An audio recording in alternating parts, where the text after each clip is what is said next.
Ազգային բարերար Սամվել Կարապետյանի ուշադրության կենտրոնում մշտապես եղել է մշակույթը, որպես ազգային ինքնության պահպանման ու զարգացման հիմնասյուն։ Տարիների ընթացքում իրականացվել են տարբեր մշակութային ծրագրեր, կատարվել են միլիոնավոր ներդրումներ։ Միայն 2019 թվականին 250,000 եվրո նվիրատվություն է տրամադրվել Հայաստանի պետական սիմֆոնիկ նվագախմբին։ Այս աջակցությունը նոր թափ է հաղորդել նվագախմբի ծրագրերի իրականացմանն ու ստեղծագործական գործունեության ընդլայնմանը։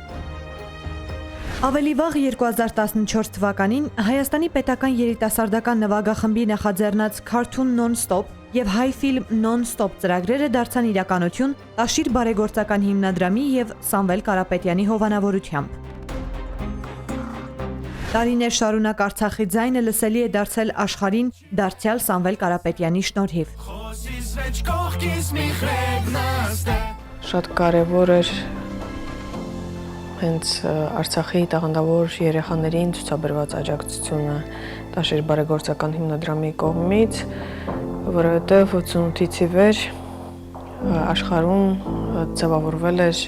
հակամարտող, պատերազմող Ղարաբաղի կերպարը եւ շատ կարևոր էր հենց Արցախի ձայնը հասցնել աշխարհին ուղղակի եւ անուղղակի իմաստով։ Ես շատ շնորհակալ եմ Տաշիր հիմնադրամին եւ անձամբ պարոն Կարապետյանի, որտեղ դա շատ կարևոր գործ եմ համարում։ Ազգային արժեքների, մշակույթի պահպանմանն ու զարգացմանն ուղղված ներդրում էր նաև Արցախում մարզամշակութային կենտրոնի կառուցումը։